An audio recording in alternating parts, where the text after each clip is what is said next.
શ્રી કૃષ્ણ કહે છે, હે મારા પ્રિય સાથી, તું ચિંતા ના કર. હું જે કરું છું તારા હિત માટે જ કરું છું. આજ જે તને દુઃખ લાગે છે તે જ કાલે તારું બળ બની જશે. ધીરજ રાખો, મારો સમય ક્યારેય ખોટો નથી પડતો. તું માત્ર સારા કર્મ કરતો રહેજે. હે મારા પ્રિય સાથી, જીવનનો માર્ગ ક્યારેક કઠણ લાગે છે, પણ યાદ રાખજે, જ્યાં તું તૂટવા લાગે ત્યાં હું તને પકડી લઉં છું. તારી દરેક પ્રાર્થના હું સાંભળું છું. થોડી વાર માટે મૌન હોવ એનો અર્થ એ નથી કે મેં તને છોડી દીધો છે. તું હૃદય ખોલીને મારી ઉપર વિશ્વાસ રાખજે. પ્રિય ભક્ત, તું જે ગુમાવે છે તે તારું ન હતું, અને જે તારું છે તે ક્યારેય પણ તારી પાસેથી દૂર નહીં જાય. હું તને યોગ્ય જગ્યાએ યોગ્ય સમયમાં યોગ્ય વસ્તુ આપું છું.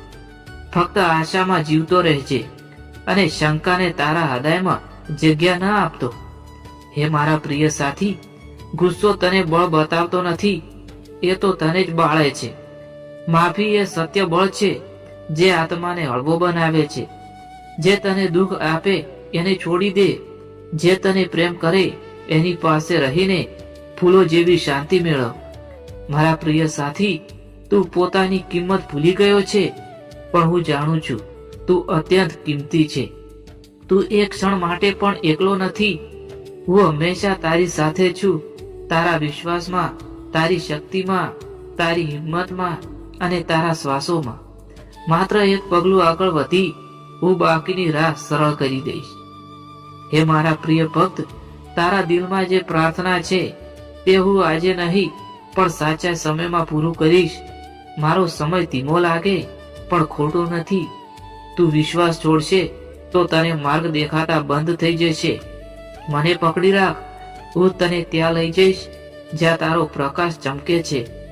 હે મારા પ્રિય સાથી, આજે તારા જીવનમાં જે થાય છે તે થોડાક સમય માટે તને ગૂંચવી શકે છે, પરંતુ તે જ ગૂંચવવો તારા જ્ઞાનનો દરવાજો ખોલે છે.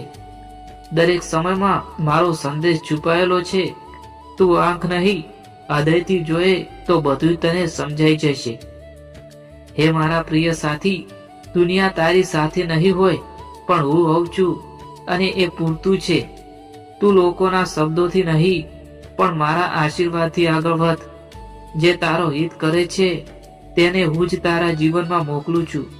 હે મારા ભક્ત, તું જ્યારથી પોતાને ખોવાયેલો અનુભવે ત્યારથી હું તારો માર્ગ શોધવા લાગ્યો છું. તું અટકી ગયો છે, પરંતુ હું